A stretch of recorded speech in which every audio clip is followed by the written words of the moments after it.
Today we're talking about a game that sits at a 57 on Metacritic, but tell me how a game that has an intro like this deserves a 57 on Metacritic. Dude's flying in on a casket like a bat out of hell. It's covered in skulls and edginess, and this guy's looking all gangster like, I got a face. And then this casket comes blowing in like some sort of street hooker. And boom, boom, boom. Goes a blam right on his face, jumping out of the casket. Let's turn the script on this dude's neck. Thank you, please. Sound effects. Dead. I'm cool. Cut to black. Gungrave G.O.R.E, baby. This game does not deserve a 57. Look at the gore out of that hole in this cutscene. Yes, I know the CG is CG, but this guy just oozes coolness. I mean, from the way he walks, to the way his shoulders are bigger than the rest of his entire body, to his guns being absolute Batman pajamas, to his swing rockets. Everything about this game is absolutely badass. I mean, look at this jump. Explosion, explosion. Everything in this game is explosions. He is just so cool. Wait, is he wearing glasses like a nerd? Am I playing a nerd game? I think I might have been sold a script. Wait.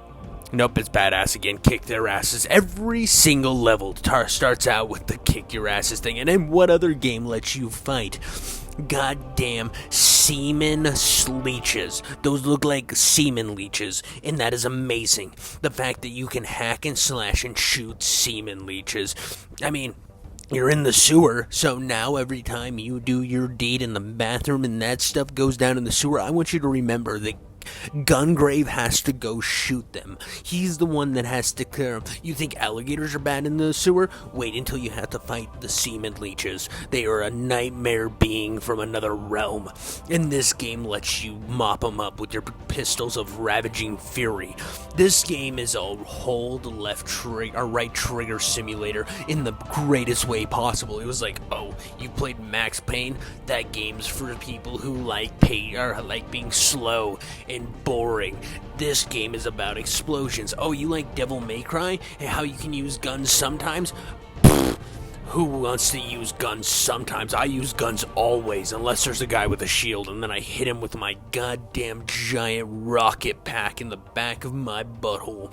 Yeah, that's right, because I'm an edgelord. I have the edgiest of edgelords. Other games, oh, you got a health bar. This game, I have a skull that moves in the left corner.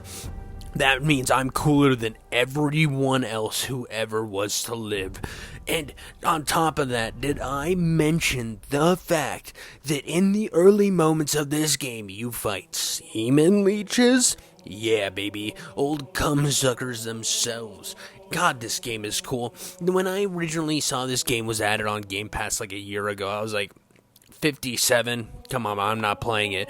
But that was before I realized games like Postal and other absolute bangers sometimes get low ratings on Metacritic, and they're actually good. And I decided to play this on cloud gaming, which is fantastic, by the way. I played this game on easy because I play everything on cloud gaming on easy because my iPhone screen isn't like massive, and I just don't have the capabilities to do it. And the boss fights in this game are just so much fun. They're like bullet sponge happiness.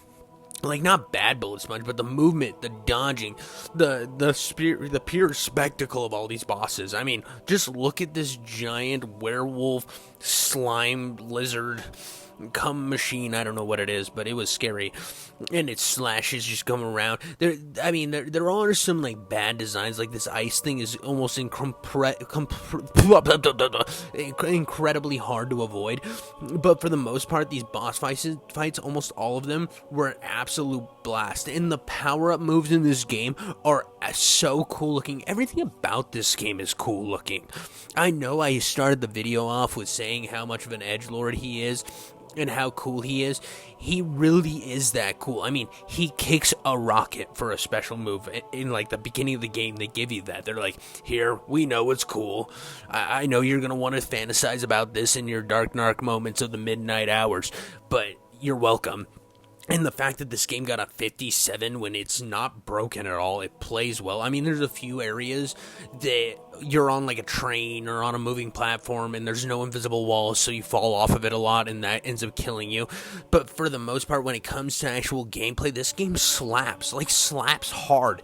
I mean, it slaps harder than Mike Tyson on his ex-wife. Because when this game really starts cooking, you really have a bunch of powers and you're really like smashing and blasting everything away, you feel like the ultimate answer to all the world's problems. Guns. You don't need any other answers. According to this game, you need a guns and a gun that you can use as a goddamn battering ram. Oh, you have a shield? Well, let me hit you with my giant, like, 80-pound gun that I carry on a chain and then shoot you in the face because I'm cool like that. I'm chill like that. Throwing up the hang loose sign. Slapping butts in the grocery store. Should I do it? No. Am I gonna get probably charged with some sort of, not hate crime, but like sexual crime? Probably, but this game makes me feel like it's something I need to do because I'm that cool. Wait, is that how he runs? Oh my god, he runs like a dweeb. Okay, not everything's cool. He runs like Naruto had something shoved right into his rectum. What a goober.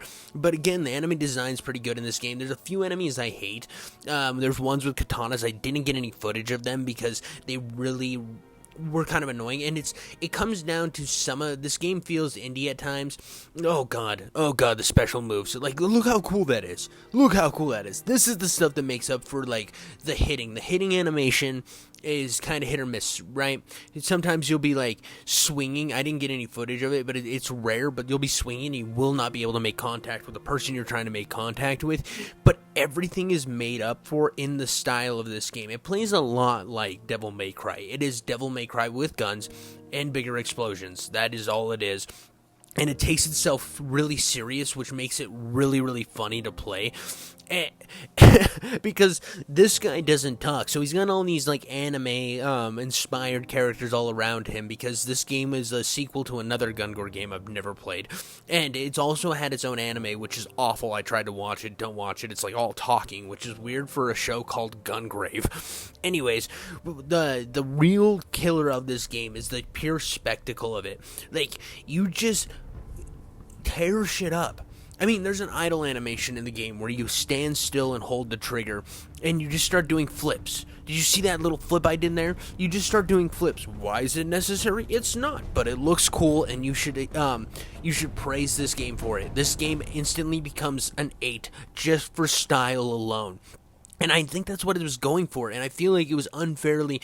You see a lot of games like this. Yes, this game feels like it came out back in like 2014, but we don't see a lot of games like that. I mean, we've gotten one other game this year that was like that. It was Evil West. But this game, I feel like, does what Evil West wanted to do, but cooler. Evil West did it better with a skill ceiling, because Evil West takes a lot of skill to play that game, but it really focuses on the melee combat, even though you have the weapons to be cool. This game's like, melee combat was a secondary idea, and it's a way to really disperse enemies that you can't shoot. Like, you ricochet rockets back at people, you break shields, you hit people with katanas. But none of that matters when you really, really get down to the coolness. I mean, yeah, it's part of the game, but the real game is just walking through, shooting everything in the face, and proving to yourself in the game that you're cooler than anything.